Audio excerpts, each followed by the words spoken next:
Boa noite, irmãos. Graça e paz da parte do Senhor Jesus. Bom que a gente está junto aqui de novo. Vocês estão me ouvindo aí? Está saindo? É porque está sem retorno. Está só para vocês.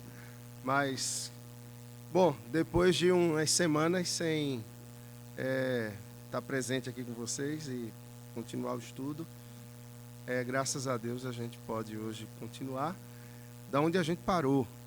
No Sermão do Monte, no capítulo 6 de Mateus, no verso 11. Então, nós vamos aí, mas vamos ler do verso 9 ao verso 15. Nós vamos antes orar ao Senhor, colocando as nossas vidas diante dEle. Certamente nos grupos nós compartilhamos necessidades, oramos juntos.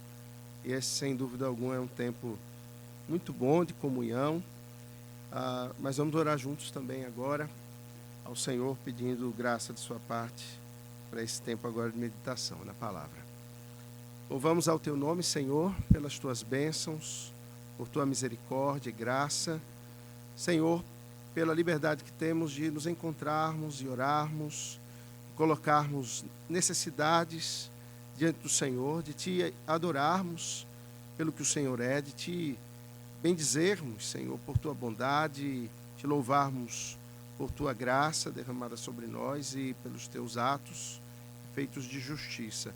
Pedimos que o Senhor nos abençoe na leitura da tua palavra, na meditação que faremos nessa noite, que o Senhor seja exaltado. Em nome do Senhor Jesus. Amém.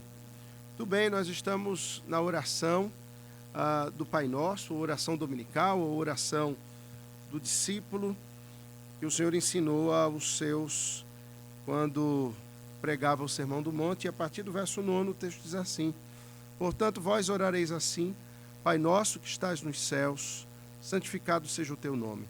Venha o teu reino, faça-se a tua vontade, assim na terra como no céu. O pão nosso de cada dia dá-nos hoje, e perdoa-nos as nossas dívidas, assim como nós temos perdoado aos nossos devedores. E não nos deixes cair em tentação, mas livra-nos do mal, pois teu é o reino, o poder e a glória para sempre. Amém. Porque se perdoardes aos pecadores as suas ofensas, também vosso Pai Celeste vos perdoará.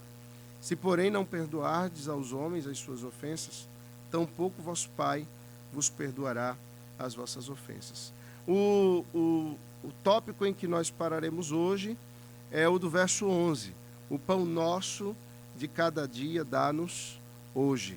E, sem dúvida, esse é um dos pontos da oração que o Senhor Jesus ensina aos seus discípulos, que aparentemente parece ser a mais fácil de entender, a mais simples, a petição mais direta que é realizada pelo Senhor Jesus nessa oração.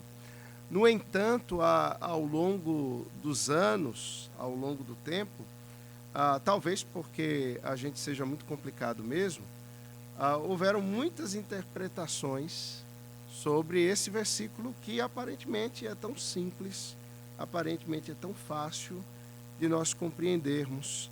E antes de nós entrarmos no significado primário desse verso 11, ou seja, o significado principal desse texto, a gente vai tentar abordar e explicar as abordagens ao longo do tempo, e todas elas, de certa forma, têm uma aplicação interessante, que, conquanto não seja o foco principal, podem servir de aplicação na compreensão desse texto também. E hoje a gente vai ficar só nisso. O sentido primário, real e próprio do que o Senhor Jesus quis dizer com o pão nosso de cada dia dá-nos hoje, a gente provavelmente só vai abordar na semana que vem. Mas hoje a gente vai tratar de algumas interpretações que eu prefiro colocar como algumas aplicações que ao longo do tempo foram dados a esse texto. Por exemplo, os judeus, ao ouvirem essa oração, certamente eles entenderam de uma forma diferente da que nós entendemos. Quando eles ouviram o pão nosso de cada dia dá-nos hoje.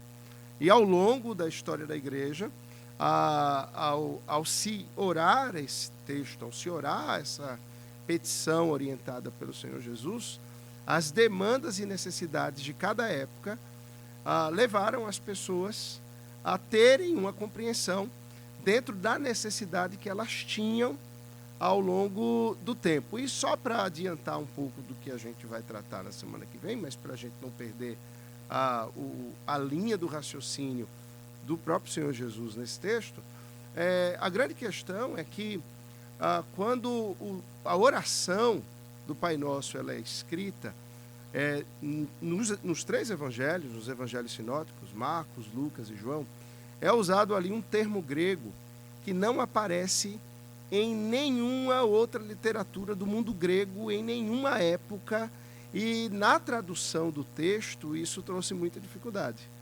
Porque quando as pessoas pegaram os três evangelhos, os sinóticos, eles viram esse termo, que é o termo que se refere ao dia ou a cada dia, e eles então ficaram sem entender. E a ideia aqui é que Marcos, que foi o primeiro a escrever um evangelho, é o evangelho mais antigo, ele inventou um termo para falar do cada dia. Só que aí acontece uma coisa, durante quase 2000 anos, as pessoas não sabiam o significado, e no século XX, alguém encontrou uma lista de compras. Uma lista de feira. Você já foi para o supermercado com a lista de feira? E era uma lista de feira que alguém tinha feito no dia anterior. E na lista, ela estava nominada assim, compras para se fazer, e vinha o termo, que significa o que a gente vai ver a semana que vem. Tá? Mas hoje a gente vai abordar a compreensão, só para você não faltar na terça-feira que vem, né? É assim que a gente faz, né? Deixa cenas do próximo capítulo, né? Ainda é assim novela? Na minha época era. Eu não assisto mais novela há pelo menos uns 20 anos, então, quando a gente era... Bom, eu saí da adolescência há pouco tempo, e adolescente, né? Fica ali na televisão, aquela coisa. Bom, primeiro significado. A primeira compreensão ou aplicação ao longo do tempo é que o pão apresentado aqui pelo Senhor Jesus, ou o pão nosso de cada dia dá-nos hoje, esse pão que vem na petição que é feita pelo Senhor, ensinada pelo Senhor aos seus discípulos, era o pão da ceia do Senhor, o pão da comunhão, aquele pão que a gente distribui no domingo de Santa Ceia e que nós pegamos dizendo, isto é meu corpo que é dado por vós. E a gente então se alimenta ali do pão, como quem se alimenta espiritualmente do corpo de Cristo, compreendendo que na Santa Ceia o Senhor tem um propósito todo especial de nos abençoar, de nos dar graça para a caminhada. Quando nós ceamos, participamos do pão e participamos do cálice, nós estamos tendo a oportunidade de nos reavaliarmos, de nos colocarmos diante do Senhor, falarmos das nossas fraquezas, das nossas lutas, pedirmos graça ao Senhor. E nós entendemos que a Santa Ceia, ela não é meramente um memorial, ela não é só uma lembrança, é também. Nós nos remetemos à morte do Senhor Jesus, à cruz, ao seu corpo dado por nós, e nós também nos remetemos à ressurreição do Senhor Jesus, não apenas ao sangue que foi vertido, mas ao fato de que ele venceu a morte e ele ressuscitou. E nós nos remetemos para o futuro também, isso é algo que o pastor Brivaldo gosta muito de falar, quando ele dá as instruções da Santa Ceia, não é? É que isso também remete à eternidade. Esse é um ponto que a gente vai falar um pouco mais na frente nessas aplicações. Então, desde o início na igreja, e nós temos duas liturgias na igreja reformada, e isso foi também na igreja cristã no início, que é a liturgia da palavra e a liturgia da mesa. A liturgia da palavra é a liturgia do culto, onde a pregação ela é feita, a exposição bíblica, e a liturgia da mesa é aquele momento em que nós paramos diante da mesa da comunhão e nós então participaremos da ceia do Senhor. E essa liturgia, a ênfase era que ela iniciava com a oração do Pai Nosso, feita comunitariamente. A igreja, ela recitava a oração do Pai Nosso em uma só voz, em uníssono, como uma preparação para a ceia do Senhor. Isso desde o início foi realizado, as primeiras liturgias possuíam essa compreensão. Alguns vão tomar essa petição como uma oração daqueles que deve ser realizada diariamente, não apenas no dia da Santa Ceia, como quem rememora e está pedindo ao Senhor que aquela graça que lhes foi dada na ceia do Senhor seja renovada a cada dia, e eles então recebam graça da parte de Deus para a caminhada. Sem dúvida alguma, a ceia do Senhor não é meramente a gente comer um pedacinho de pão, mas é nós nos alimentarmos espiritualmente de Cristo, nos alimentarmos espiritualmente da obra da salvação. E a gente pode parar e pensar assim, olha, legal, a gente pode, não tem nada de errado em nós orarmos ao Senhor, pedindo que a cada dia seja renovado em nós aquele mesmo espírito, aquele mesmo quebrantamento, aquele mesmo propósito de estarmos diante do Senhor e sermos renovados por Ele, que tenhamos o mesmo espírito de avaliação pessoal, a mesma proposição de vivermos em aliança com o Senhor e de sermos assim dirigidos por Ele. Essa é a primeira aplicação, a primeira compreensão dada ao longo da história a esse texto do Pai Nosso, o pão nosso de cada dia dá-nos hoje. A segunda compreensão tem 36 compreensões? Não, eu tenho só 4. Mas a segunda compreensão vai tratar do pão como identificado como um outro alimento espiritual que temos, que é a palavra de Deus.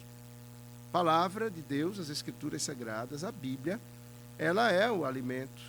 Ela, sem dúvida alguma, nos fortalece e ela, sem dúvida alguma, deve ser como um pão diário para nós. Não é à toa que há uma publicaçãozinha, né, de leituras devocionais diárias que se chama Pão Diário. Se chama Pão Diário. Porque a ideia é de que os crentes devem, diariamente, como se alimentam fisicamente, se alimentarem espiritualmente, e que esse alimento espiritual, ele nos é dado nas Escrituras, ele nos é dado na palavra. Ele é alimento para a nossa alma, ele nos fortalece, ele é um reforço constante no dia, quando meditamos na palavra. E a gente precisa aprender, não apenas a ler a palavra, mas a meditar na palavra. É certo que nós devemos ler a palavra continuamente, e o ideal é que leiamos a palavra várias vezes ao ano, não apenas uma vez ao ano. Mas muitas vezes a nossa preocupação está meramente em avançar no texto e cumprir uma leitura diária para no final do ano dizer assim, li mais uma vez a Bíblia. Claro, lermos várias vezes a Bíblia é maravilhoso. Tem uma irmã idosa aqui na igreja, com quase seus 90 anos, e todo ano, quando ela termina de ler a Bíblia, ela me liga e ela diz, pastor, terminei de ler a Bíblia, agora foi ela já perdi as contas, ela diz qual é o número da leitura dela. Ela diz lá, li tantas vezes na minha vida a Bíblia. Isso é lindo e é maravilhoso, a gente deve fazer isso. Mas nós precisamos também aprender a ler a palavra de Deus meditativamente. Interessante, lá no texto de 1 Pedro, ele vai falar sobre santificação, e ele diz, ele fala assim, de cingir a vossa mente, sabe? E um termo que ele usa para cingir a mente é da ideia de ruminar. Ruminar. É o mesmo termo usado para animais que ruminam. A ideia ali é de nós estarmos meditando. O ruminar é aquilo, né? Vai e volta, vai e volta. E não é refluxo, tá, gente? É outra coisa. Ou seja, você, digerir aquilo, você voltar aquilo e pensar várias vezes por dia naquilo que foi lido, buscando aplicar a sua própria vida. A palavra de Deus, sem dúvida alguma, é um alimento, é o pão diário que nós precisamos, e essa foi também uma compreensão. A grande questão é que, tanto na primeira compreensão, que é a ideia do pão da Santa Ceia, ou a segunda preocupação, interpretação que trata desse pão nosso, como as Escrituras, é que eles dizem assim, isso é isso. Não é só por isso que eu prefiro dizer que é uma aplicação, como uma aplicação é bem-vinda, como interpretação do texto. Claro, eles não tinham lá a lista de compras daquela senhora grega do passado, que lançou luz sobre um termo que há aqui, do qual a gente vai falar semana que vem, mas não é esse também o significado principal ou primário, conquanto sirva para nós. Há um hino antigo que fala sobre essa ideia das Escrituras, da palavra de Deus como pão, e diz assim, parta tu o pão da vida, querido Senhor, para mim, como tu partiste os pães ao lado do mar. Além da página sagrada, eu te busco, Senhor, meu espírito anseia por ti, ó palavra viva. Ele está falando da palavra de Deus como uma palavra viva que revela Cristo, que é a palavra encarnada, né, e o Senhor Jesus diz assim, que ele é o pão. E aí nós entramos num terceiro significado visto no texto ao longo do tempo, e esse significado é que o pão nosso de cada dia representa o próprio Senhor Jesus, que é o pão vivo do céu. O próprio Senhor Jesus, lá em João, no capítulo 6, ele diz o quê? Que eu sou o pão da vida. Ele se identifica como o pão da vida, e sem dúvida alguma, a obra de Cristo, a sua pessoa, deve ser aquele em quem o nosso deleite está. Ele deve ser aquele por quem ansiamos. Sem dúvida alguma, nós devemos ansiar por Cristo como quem anseia por um alimento, como o Salmo 42, as corças anseiam pelas correntes das águas. Nós precisamos ansiar pelo Senhor. Essa certamente deve ser uma oração diária, né? Dá-me mais de ti, Senhor. Como diz o cântico, mais de Cristo eu quero ter. Seu ensino receber. É um hino do nosso inário.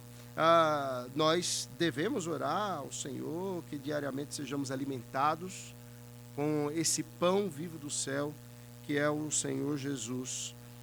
Ele é quem nos fortalece, é Ele quem nos alimenta, é Ele quem nos dá forças para o dia a dia, como o alimento nos dá forças igualmente para a jornada, para a caminhada, para o dia a dia. Esse deve ser o nosso desejo, deve ser a nossa oração. Um antigo pregador, Matthew Arnold, ele tratando desse texto, falando sobre a oração do Senhor, o pão nosso de cada dia dá-nos hoje, ele ilustrou com uma conversa que ele teve com um outro pregador que estava enfermo, mas que ele viu nas ruas de Londres pregando, num dia de sol causticante, num dia muito cansativo. Ele então disse assim: era agosto e o sol feroz em cima, ferindo as ruas esquálidas de Bethnal Green. E o pálido tecelão, visto através de suas janelas, parecia 3 vezes desanimado. Eu encontrei um conhecido pregador lá e lhe disse: doente e trabalhando? Como você se sai num dia como esse?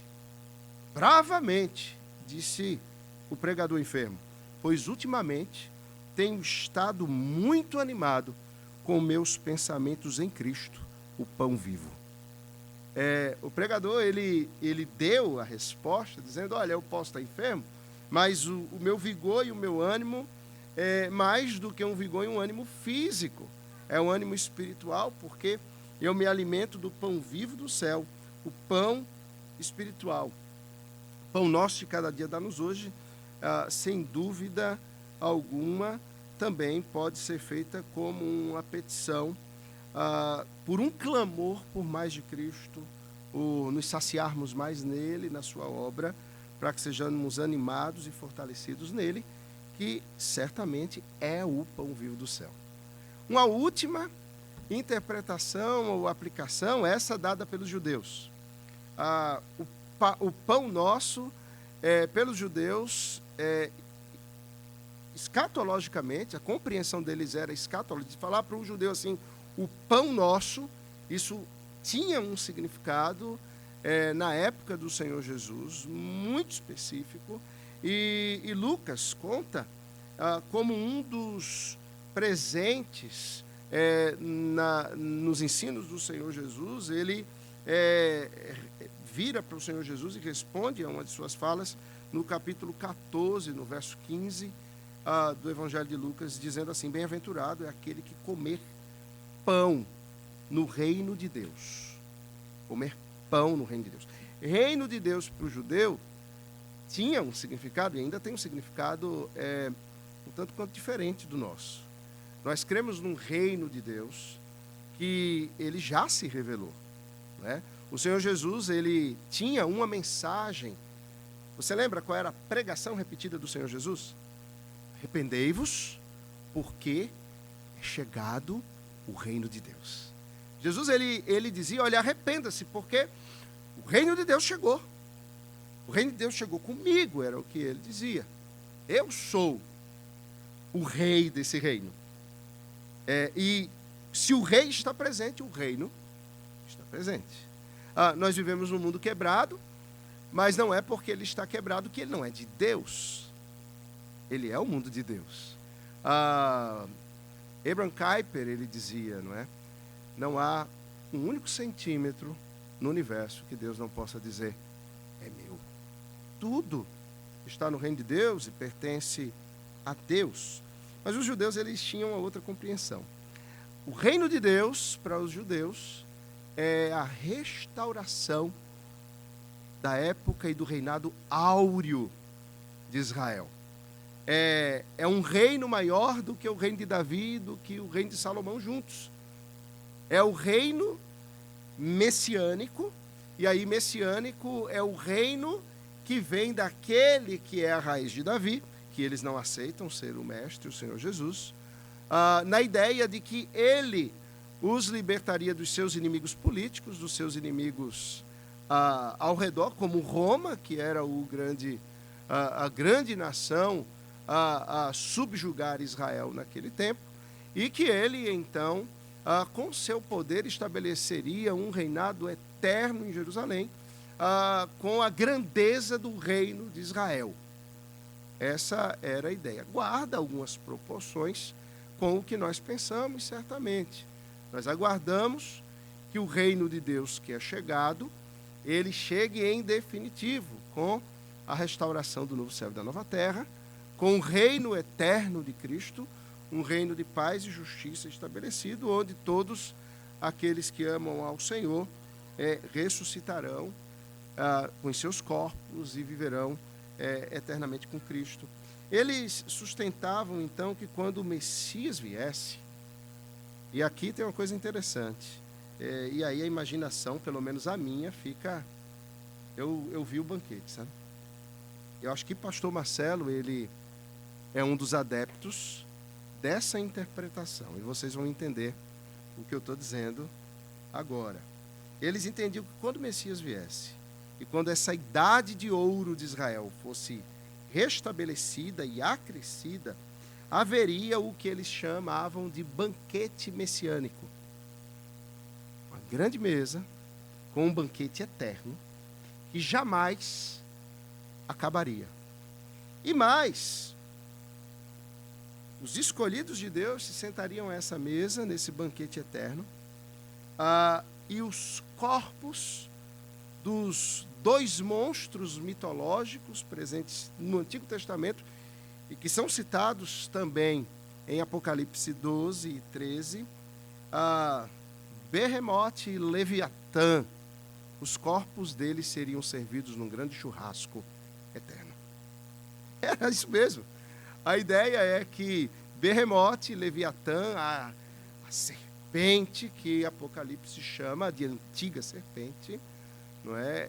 Seriam mortos e os seus corpos seriam colocados como um banquete para que os santos comessem. Eu não quero comer o corpo do Leviatã, deve ser duro como carne de urubu. Eu não quero. Mas, e eu estou de dieta, inclusive. Não, mas deve ser duro. Eu conheço um pastor que comeu ararinha azul. Eu não vou dizer o nome para o Ibama não chegar na casa dele. Negócio sério. Irmãos, certamente a gente pode olhar para esse banquete eterno e termos muitas expectativas. Sim, há um banquete eterno. Quando falamos do pão nosso de cada dia, nós podemos ter a expectativa de que esse corpo terreno, esse corpo que carece e perece, ele será glorificado e que nós experimentaremos um banquete eterno, um banquete de fato, servido aos seus santos pelo Senhor Jesus. As Escrituras falam isso, o Senhor mesmo Jesus disse que iria cear mais uma vez com os seus discípulos, não é assim?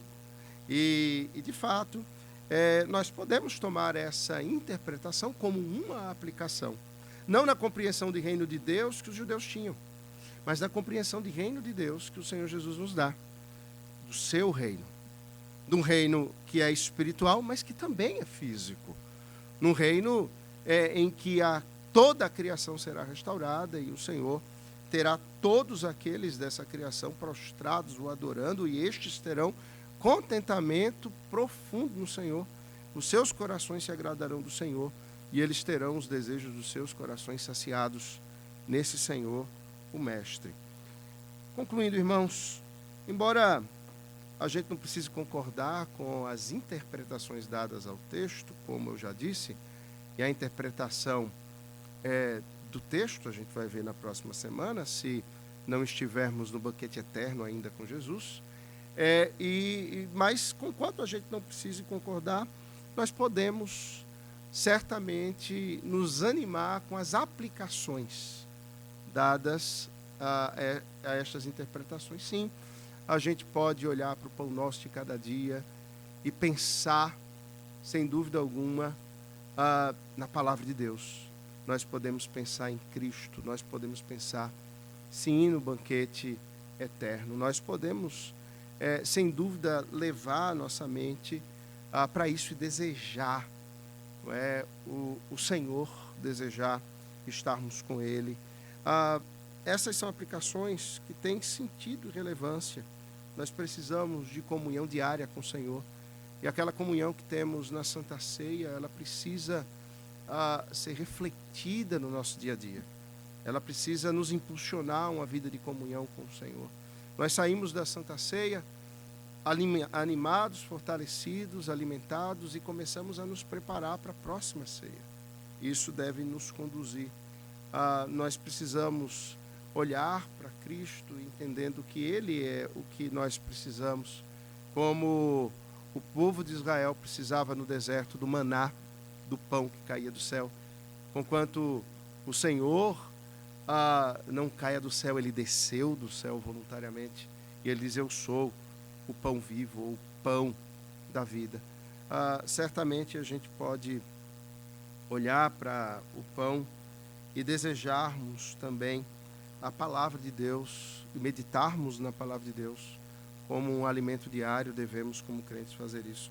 Devemos desejar a Cristo, o banquete eterno com Ele, a comunhão com Ele, a palavra dEle ardentemente e profundamente todos os dias. Que o Senhor nos abençoe e que o pão nosso de cada dia o Senhor nos dê hoje. Amém. Pastor Brivaldo, por favor, por nós.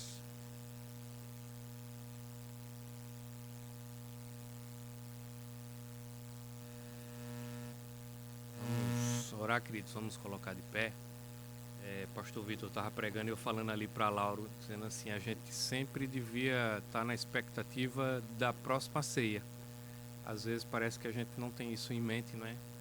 Vai ter ceia primeiro domingo agora de novembro, mas no primeiro domingo de outubro a gente já tinha que estar se preparando para o primeiro domingo de novembro. E no primeiro domingo de novembro está se preparando para dezembro. E assim, consequentemente, a gente teria uma visão um pouco maior da vida, né? Irmãos, Líbia acabou de passar uma mensagem para mim. Agora há pouco, né, a gente tinha conversado, Moura estava comigo e Dona Julita teve 2 paradas cardíacas agora no final da tarde. O hospital acabou de ligar pedindo para ela ir para o hospital, ela e Vilela, né? Então eles estão indo para lá agora. Provavelmente a nossa irmã já encontra-se com o Senhor. Vamos orar pela família, não é? E aí a gente deve dar mais informações. Eles conversaram comigo agora há pouco, pediram para fazer aqui na igreja, então deve ser aqui amanhã, se realmente aconteceu, mas deve ter sido, né? Que eles já pediram para levar a documentação dela. Vamos orar. Pai bendito, nós te louvamos, ó Deus, o privilégio que temos de conhecermos ao Senhor. Sabermos, ó Deus, que a nossa vida está segura, Pai, em Tuas mãos. Queremos, Pai, pedir ao Senhor que o Senhor nos sustente, que o Senhor, ó Deus, firme os nossos passos e que os nossos olhos, ó Pai, estejam sempre focados no Senhor Jesus Cristo, o nosso Senhor e o nosso Salvador. Certamente, ó Deus, caminhando assim, nós caminharemos, ó Deus, por esse mundo tranquilos, sabendo, ó Deus, que o Senhor é o nosso Deus vivo e verdadeiro. Nós queremos agradecer por essa noite, por esse dia e agora essa noite, a Tua palavra. Ó Deus, que os nossos olhos estejam sempre assim focados nessa ceia, Pai. Não só numa ceia aqui da igreja, mas na ceia espiritual, em que estaremos com o Senhor para todo sempre. Ó Deus, nós queremos também colocar diante de Ti agora a vida de Dona Julita, nós não sabemos, mas é da sua família. Que o Senhor, Deus, seja com eles nesse momento, dando graça aos Teus filhos. E se ela partiu, Pai, ela já está diante do Senhor. Se não, que o Senhor sustente a família, sustente sua vida. Nós queremos pedir que o Senhor nos leve em paz para os nossos lares, nos dá, ó Deus, uma semana abençoada, uma semana ainda na Tua presença. Em nome de Jesus. Amém. A maravilhosa graça do nosso Senhor e Salvador Jesus Cristo, o amor de Deus, o nosso eterno Pai, que o poder, que a comunhão e as doces consolações do Espírito Santo do Senhor sejam sobre os irmãos e sobre todo o povo de Deus espalhado sobre a face da terra, desde agora e para todos sempre. Amém. Estejam orando pela família e qualquer coisa a gente avisa vocês.